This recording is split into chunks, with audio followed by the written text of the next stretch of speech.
Bismillahirrahmanirrahim.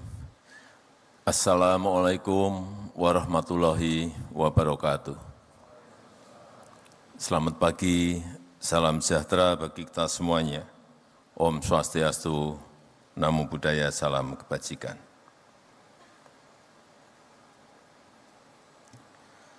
Yang saya hormati Ketua dan Pimpinan Lembaga-Lembaga Tinggi Negara yang hadir, yang saya hormati para Menteri Kabinet Indonesia Maju, Gubernur DKI Jakarta, yang saya hormati Direktur Utama BNI, beserta jajaran komisaris dan keluarga besar BNI, yang saya hormati Eksekutif Chairman B-Universe, Bapak Enggar Tiasto Lukito, Bapak Ibu hadirin dan undangan yang berbahagia.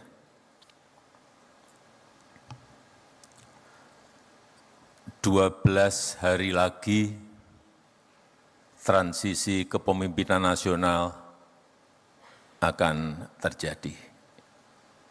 Tanggal 20 Oktober yang akan datang, Bapak Jenderal TNI Purnawirawan Prabowo Subianto akan dilantik sebagai Presiden Republik Indonesia.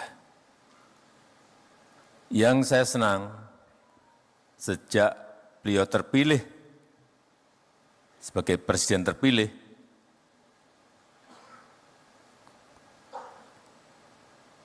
persiapan menuju ke pelantikan itu betul-betul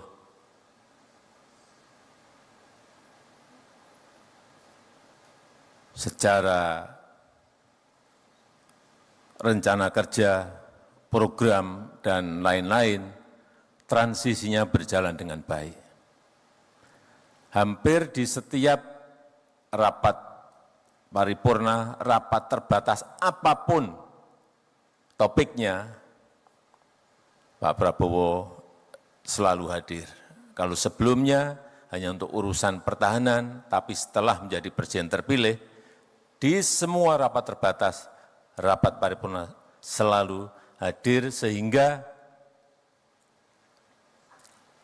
rencana-rencana untuk program unggulan yang akan dilaksanakan oleh Presiden Prabowo itu betul-betul disiapkan dengan baik dengan menteri-menteri yang sekarang. Sebagai contoh, untuk RAPBN 2025, saya enggak tahu berapa kali pertemuan Pak Prabowo dengan Menteri Keuangan Ibu Sri Mulyani.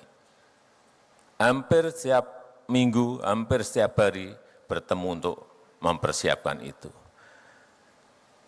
Artinya apa? Seperti tadi yang disampaikan Pak Enggar,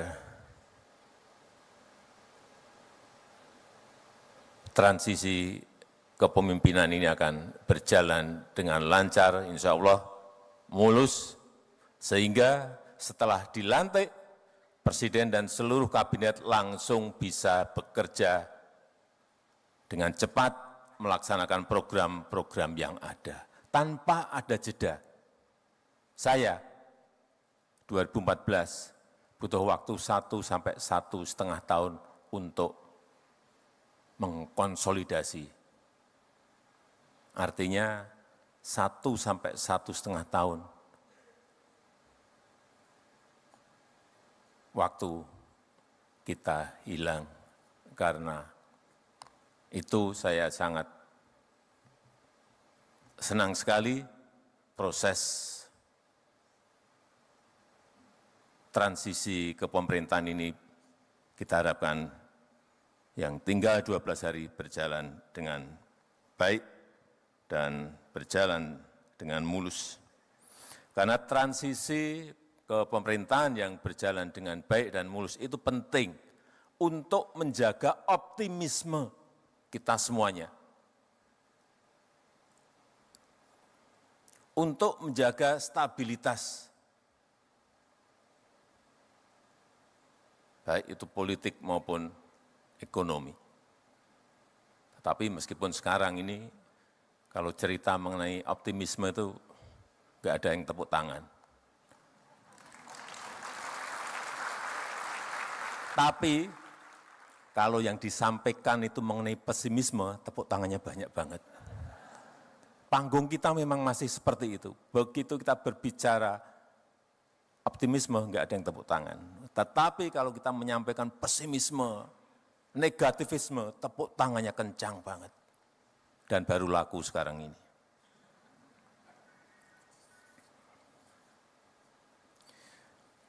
Karena kita tahu sekarang kita telah masuk ke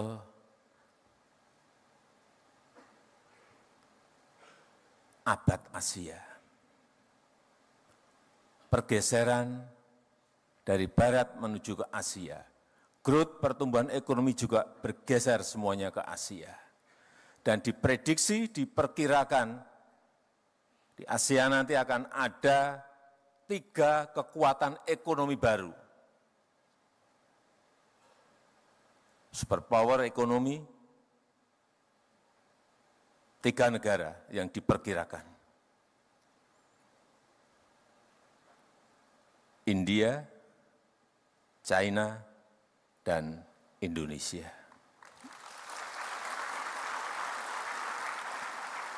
Sekali lagi, ketiganya ada di Asia. Tapi hati-hati untuk menuju ke 3 negara tadi, menjadi superpower ekonomi, itu banyak tantangannya. Banyak syarat-syarat yang harus dilalui. Oleh sebab itu, optimisme itu penting. Menjaga optimisme itu penting. Tantangan yang kita hadapi, saya kira kita tahu semuanya. Perlambatan ekonomi global yang diperkirakan masih di angka-angka 2,7, 2,8% rata-rata. Dan patut kita syukuri, Indonesia masih tumbuh di atas 5% growth-nya. Juga peningkatan tensi geopolitik. Perang Ukraina belum selesai, masuk perang Israel, Palestina, tambah lagi Israel, Lebanon, tambah lagi Iran dengan Israel, ketidakpastian ekonomi dunia semakin tidak jelas. Itulah yang tadi saya sampaikan, optimisme itu penting. Jangan kita terjebak pada rasa pesimisme karena ketidakpastian global, karena geopolitik dan lain-lainnya. Juga dampak perubahan iklim. Ini yang kita hadapi ke depan. Perlu semuanya mengantisipasi dan menyiapkan untuk ini. Dan di dalam negeri kita, urusan yang berkaitan dengan produktivitas. Bagaimana menaikkan produktivitas. ICOR kita, semuanya menjadi PR besar bagi pemerintahan yang akan datang. Tetapi di sisi lain, kita memiliki modal besar. Memiliki modal besar. Pertumbuhan ekonomi yang tetap terjaga di atas 5%, kuartal kedua 2024 kita masih tumbuh 5,08%, inflasi yang terus bisa kita kendalikan di angka 2-3%, ini juga merupakan modal yang sangat baik.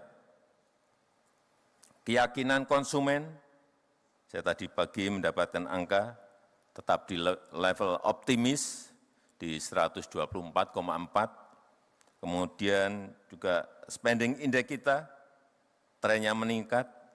Kalau kita lihat di kuartal ketiga 2024 di 234,8, di kuartal ketiga 2023 145,8. Artinya secara year on year naik sangat tinggi sekali. Dan saat ini GDP per kapita kita sudah mencapai 5.060. 5.060. Dan kita harapkan 5 tahun ke depan bisa berada di atas 7.000. 10 tahun ke depan bisa di atas 9.000 dan seterusnya. Nah, yang harus kita jaga. Asal pertumbuhan ekonomi kita bisa di atas 5% atau sesuai yang sering disampaikan oleh Pak Prabowo bisa mencapai target 8%, itulah yang akan mempercepat negara kita Indonesia bisa masuk menjadi negara maju.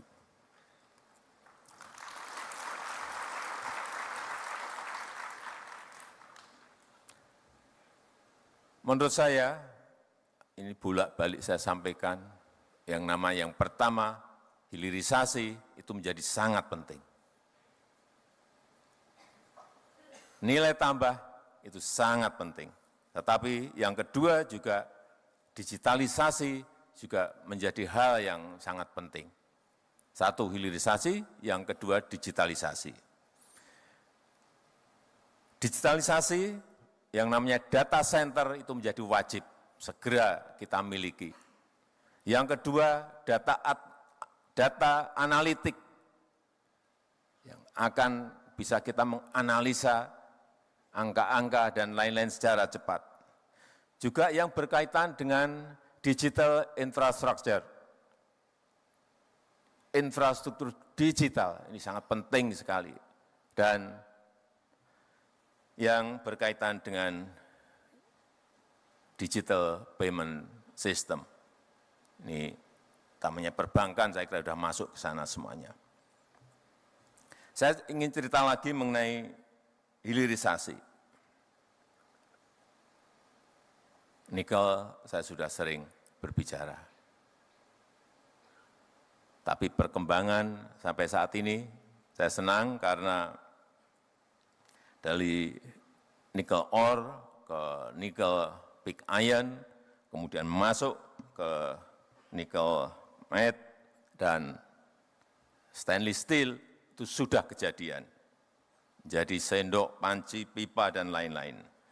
Kemudian yang nikel ore ke H-pile, kemudian menuju ke prekursor, cathode, dan sel baterai, itu juga sudah kejadian. Artinya barang-barang ini sudah diproduksi oleh industri-industri kita. Akibat dari kebijakan hilirisasi yang kita lakukan. Lompatannya kelihatan sekali. Dari yang 1,4 sampai 2 billion US dollar sebelum nikel di stop, kemudian melompat menjadi 34,8 billion US dollar, itu ada sebuah lompatan yang sangat besar sekali. Masuk, kemudian nikel sudah masuk ke koper, ke tembaga. Baru 2 minggu yang lalu kita resmikan sebuah smelter yang sangat besar yang dimiliki oleh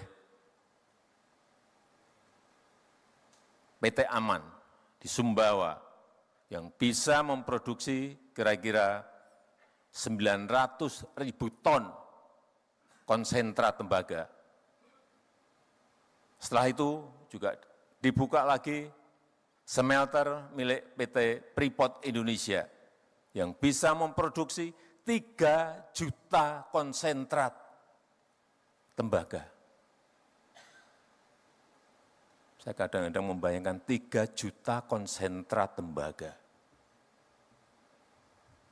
Sangat gede sekali. Investasinya 56 triliun. Yang tadi yang PT Aman 21 triliun rupiah. Semuanya sudah jadi barang ini. Tinggal nanti masuk lagi ke industri turunan, bisa menjadi copper foil, bisa menjadi kabel dan lain-lainnya. Itu babak kedua. Kalau ini nanti bisa direalisasikan, lompatan itu akan kelihatan sekali. Berapa nilai dari berapa ke berapa kelihatan sekali. dan juga bauksit yang juga 2 minggu yang lalu kita buka miliknya MinID, BUMN kita di Mempawah, Kalimantan Barat. Satu-satu apa yang telah kita kerjakan itu selesai dan harus ditindaklanjuti oleh industri turunannya. Sehingga nanti sekali lagi nilai tambah itu akan kita dapatkan.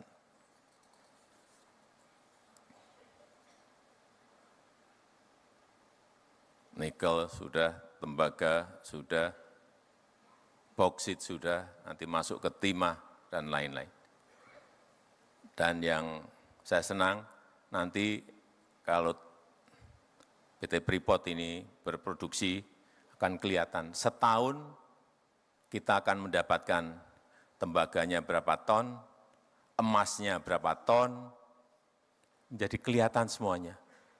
Perkiraan kita setahun akan mendapatkan 50 sampai 60 ton emas.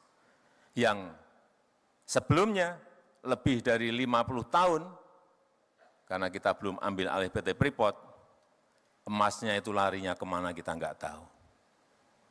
50 ton emas per tahun.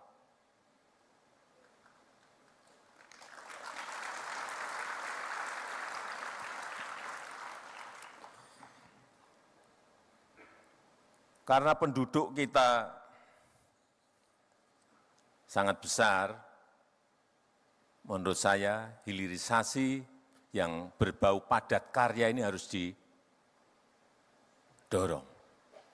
Baik yang berkaitan dengan pertanian, kelautan,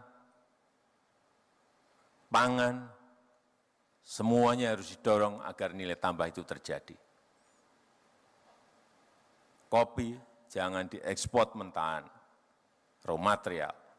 Kakao jangan diekspor raw material. Lada jangan diekspor raw material. Nilam jangan diekspor raw material. Kita punya kebun kopi itu 1,2 juta hektar. Kakao 1,4 juta hektar. Lada 172.000 hektar. Nilam masih sedikit 12.000 hektar. Tapi kalau ini dikembangkan, diremajakan, diperluas lagi, dan industrinya ada, baik itu untuk makanan, untuk kosmetik, untuk minuman, dan lain-lainnya, nilai tambah itu akan terjadi dan memang harus dipaksakan. Jangan dibiarkan alami, tapi dipaksa. Berhenti ya, harus berhenti dengan segala risikonya. Dan yang paling besar, kekuatan kita nanti ke depan adalah di rumput laut, seaweed. Karena kita memiliki pantai pesisir sepanjang 80.000 lebih kilometer. Dan yang hidup di situ adalah rakyat kita, nelayan kita yang memang harus di-empowering, harus diberdayakan. Kalau kita bisa masuk ke sini dengan rencana taktis yang baik, dengan strategi taktis yang baik, karena ini rumput laut bisa menjadi pupuk organik, bisa menjadi kosmetik, bisa menjadi makanan, dan terakhir bisa menjadi bioaftur.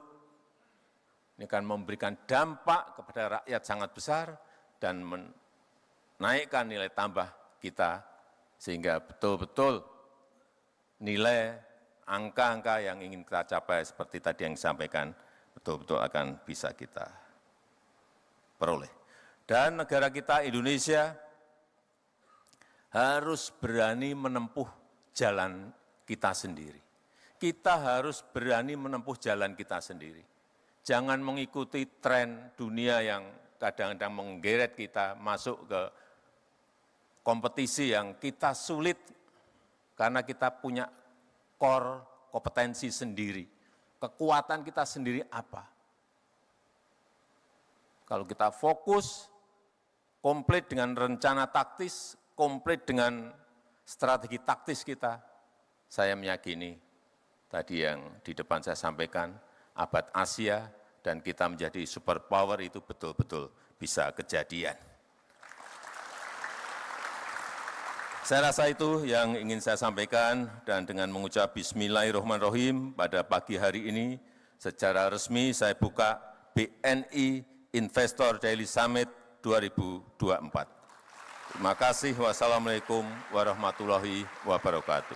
Mohon berkenan mendampingi Bapak Presiden kami undang untuk naik ke atas panggung kepada Menteri Keuangan, Menteri BUMN, Menteri Investasi, Kepala BKPM, Penjabat Gubernur DKI Jakarta, Executive Chairman B-Universe, dan Direktur Utama PT Bank Negara Indonesia Persero Tbk.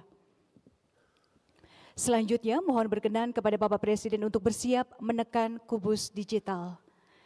Mohon izin Bapak Presiden, kita akan hitung mundur bersama-sama. 3, 2, 1.